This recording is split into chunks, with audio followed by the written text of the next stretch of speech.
Alright, Shalom Akim. Like to start off with saying Baruch Yahweh Ba'Shem Yahushai Ba'Shem Harakakadash, giving double honors to the elders and apostles of Great Millstone who rule and teach well. Peace and blessings to the hopeful and faithful elect across four corners, living and preaching the truth to the best of their ability and sincerity. And again, Shalom. And the title of today's lesson is going to be "Go to the Ant, Thou Sluggard." Alright, it's inspired from this precept, this Proverbs 6:6. Go to the ant, thou sluggard, consider her ways and be wise. Now, what made me want to do this because recently I was doing like some yard work or whatever, and basically was like fucking with some landscaping shit, edging some grass, and I was picking up like patches of grass and shit like that, and these ants, handling their business like they should, like they rightfully should have, handling their business, start crawling on my hand and biting my hand and shit like that. So it just made me think of this precept, all right? Cause ants are actually very intelligent, put together creatures, man. But the scriptures tell us to, as it says in Proverbs 6:6, the scriptures tell us, go to the ant, thou sluggard, consider her ways and be wise.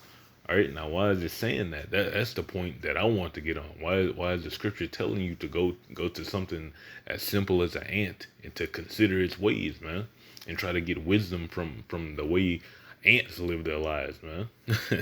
All right, and I'm gonna get into that. Okay, I'm gonna start off with this with an article right here. Actually, two articles. But basically, because that'd be a precept that people would just, gloss past and not really put any thought into. Okay. So I'm going to give you brothers, some actual understanding on ants and why this would even be mentioned in the scriptures, man. And tie it into to the precepts, man. All right. It's a little website right here. It says the ant colony structure and roles. Okay, so it's telling you right there that the ants have structures and roles, man. All right, so I'm gonna go through those structures and roles real quick. It says while the queen lays eggs, the workers do tasks that will help the colony of ants survive. All right, and look at all this through a spiritual lens. Don't be dense, just accepting this at face value. Like really get them spiritual cylinders clicking, so to speak, man. All right, it says while the queen lays eggs, the workers do tasks that help the colony of ants survive. In the colony, worker ants can have different roles. Some workers tend to the eggs, larvae, and pupa and phases. Worker ants also clean the eggs and usually feed the larvae. Actually, it's noteworthy that the queen ants receive more food when they are larvae, and worker ants receive less food when they are larvae. Worker ants that tend to the brood do not often depart from the nest. All right, so what are you catching on to him? There's a semblance of, not even a semblance. There's order amongst ants, man. There's a hierarchy. There's a system. Okay, there's a function. There's a body amongst ants. Okay, and it says other ants leave the nest to forage for food, and all of these ants have their roles. All these ants have the gifts that they have strengths and weaknesses in, man. All right, it says the biggest ants go the farthest away from the nest. Interestingly, these ants typically leave chemicals behind that help them know what route to take. Additionally, worker ants build the ant's nest. The ants also use their antenna to sense chemicals. This is part of how they share information. All right, so they can relay information between each other. Ants have communication. All right, and I'm gonna get into another article and just gonna tie it all in. All right, and it says when the ant population grows, the ants make the nest bigger.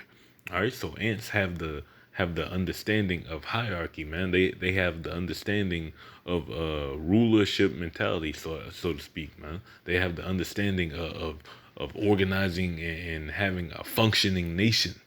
All right, so that's why the Lord tells us to go to the ant, thou sluggard, man. All right, what's a sluggard? Somebody that's lazy. He's telling Jake to get off his ass and take this ant's advice, man. The ants know what they doing. The ant's on point, but Jake ain't on point, man. All right. Now it's another article. It says Are ants intelligent? Okay. Now, let me see. I want to hop straight to the point because it's a longer one.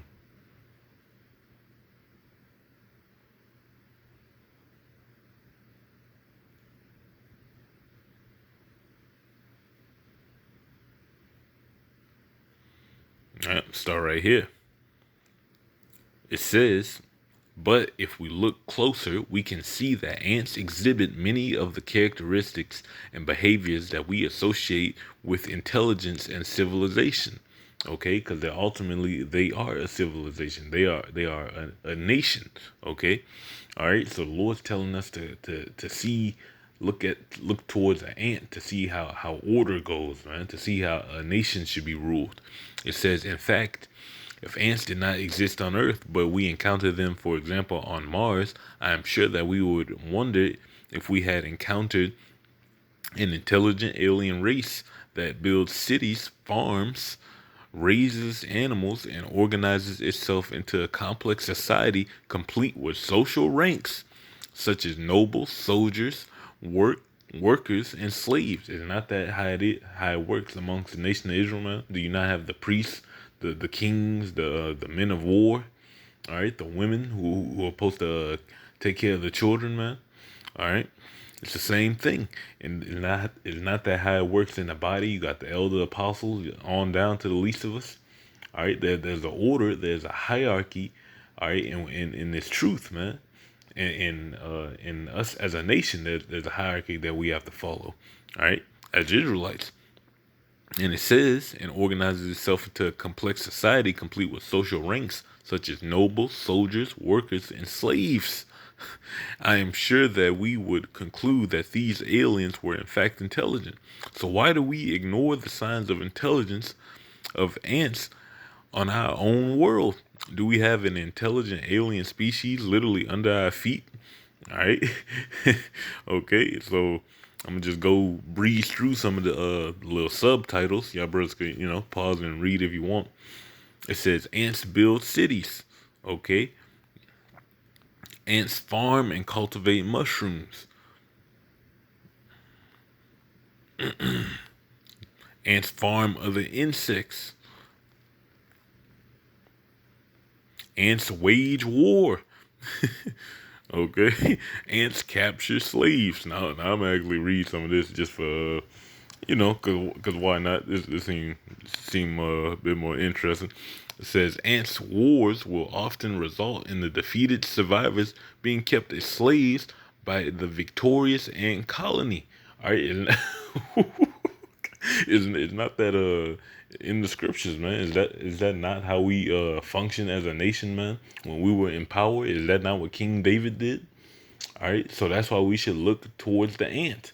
All right, all right. But on the spiritual note, because we ain't in that fullness of our power yet. All right, we ain't in the kingdom yet. So on a spiritual note, take this as to how you should look at your role amongst the body, man. Look at your role as a prophet. All right, play to your uses. That's the whole basis of this video. Play to your uses. All right, play to your abilities to where you are most productive to the body, man. All right, just like in ancient times, you would have men of war. You would have the king's advisors who would give the king's advice and the seers and things of that nature. We all have to have our roles in this truth. Okay, not every brother is a remembering a precept powerhouse or anything like that. Not every brother has this breakdown, but we all have the support needed. We all have the tools needed to make this thing work, man. Okay, so your job is to find out what piece of the puzzle you are, all right, and what piece of the machine you are, and stay in that place, all right, because ultimately you helping the whole vehicle move, man. You helping the whole machine function, all right.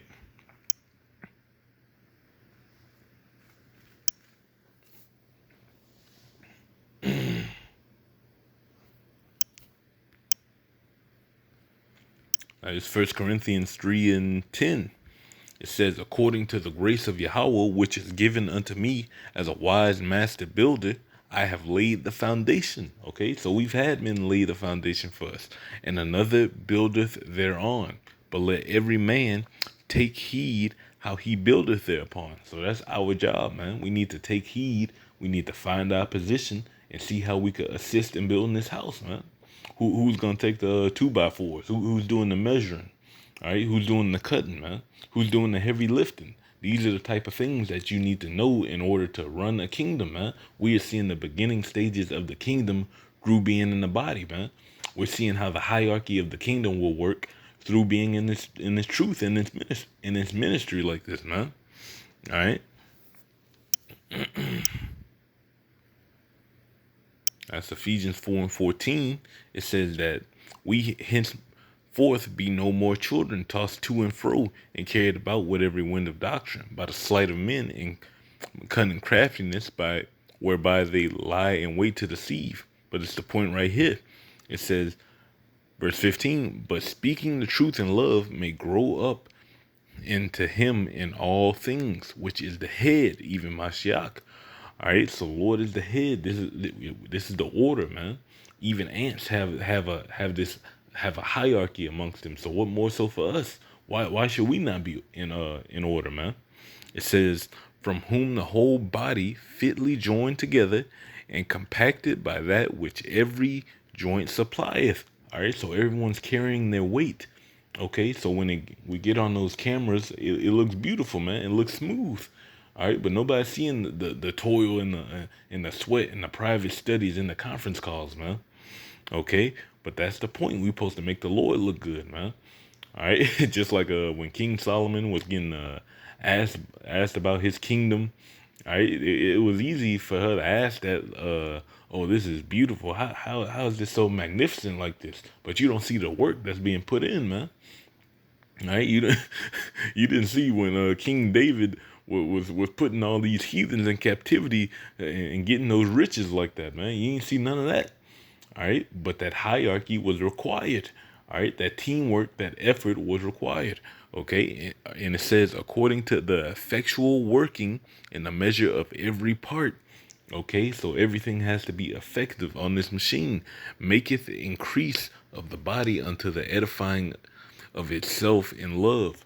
Okay, so this is a mutually beneficial relationship, man, that we have with the Lord, that we have with each other. All right, this is mutually beneficial.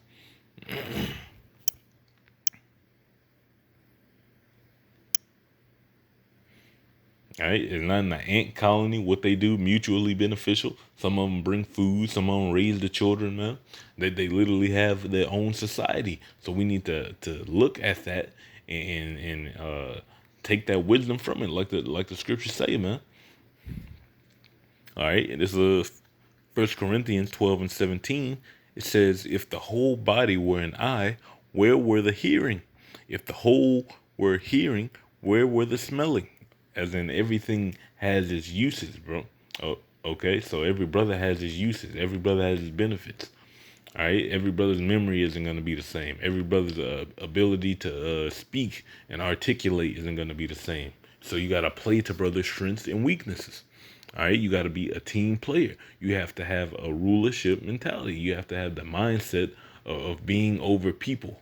Okay, it says, "But now hath Yahweh set the members, every one of them, in the body as it hath pleased him." All right, so the Lord is the head of this body, man. And it says, "And if they were all one member, where were the body?" It says, "But now are they many members, yet but one body," just like ants, man.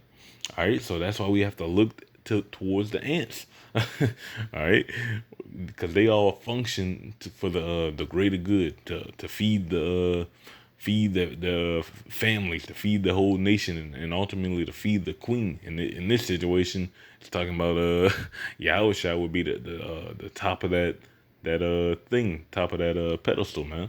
We're doing this to serve Yahweh Bashim Yahushua. They're doing this to serve the queen. Okay, and it says, "But now they are many members, yet but one body. And the eye cannot say unto the hand, I have no need of thee, nor again the head to the feet, I have no need of you. Nay, much more those members of the body which seem to be more feeble are necessary. So it's saying even the brothers that seem weaker are necessary, man. They all have their uses. We all bring something to the table. Okay, not all of us are warrior ants. Some of us are worker ants, man. Not all of us are worker ants. Some of us got to be the caretakers. Okay, but we all got our role. Okay, and it says, and those members of the body which we think to be less honorable, upon these we bestow more abundant honor. All right, because at the end of the day, the Lord's looking at the meek and the lowly, man. He's not looking for the guy that's always in the front. He's looking for the guy that nobody considers. All right, he's looking for a man after his own heart. Okay, and it says, upon these we bestow more abundant honor, and our uncomely parts have more abundant comeliness. For our comely parts have no need, but Yahweh hath tempered the body together. All right, so the Lord, when you temper something together, that's when you smelt it or you melt it together, man, like welding almost. He's tempered us together. He's put us all under that heat and under that pressure, and our strengths and our bonds are just getting tighter and tighter. Okay, it says, having given more abundant honor to that part which lacked, that there should be no schism in the body, but that the members should have the same care one for another. All right, so that be like the ant, thou sluggard, man. It says, and whether one member suffer, all the members suffered with it. Would not that happen if the queen would have just suddenly died in an ant domain or whatever? If a queen would have just suddenly died, would not all the members suffer, man? They have to get a new queen. Then their population is gonna start decreasing. Okay, and it says, or one member be honored, all the members rejoice with it.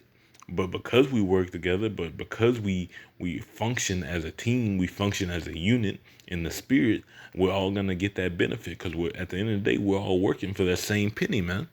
It says, now ye are the body of Mashiach, and members in particular. Okay, we're all members of the Lord's body.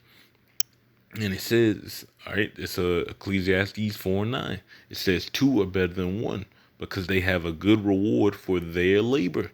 All right, we just talked about that reward. All right, that penny that we all trying to get into the kingdom. It says, for if they fall, the one will lift up his fellow. But woe to him that is alone when he falleth, for he hath not another to help him up. All right, so that's the mindset that you got to be in. We all working, serving with fear and trembling to work out our own salvation. But at the end of the day, this is a team effort as well, man. Okay, you're not gonna get in without your brothers. You're not about to just bypass the men that the Lord is dealing with and go straight to the Lord. Okay, and it says again, if two lie together, they have heat. But how can one be warm alone? And if one prevail against him, two shall withstand him.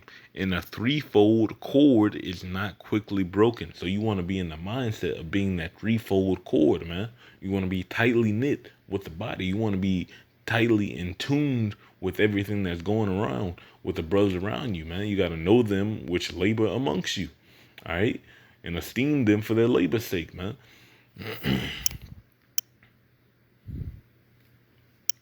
Because once you know them brothers, then you know yourself. You start seeing your position, man. Oh, this the elder right here. So this where he's acting like this, so I need to be acting like this. Okay, no, just a simple example.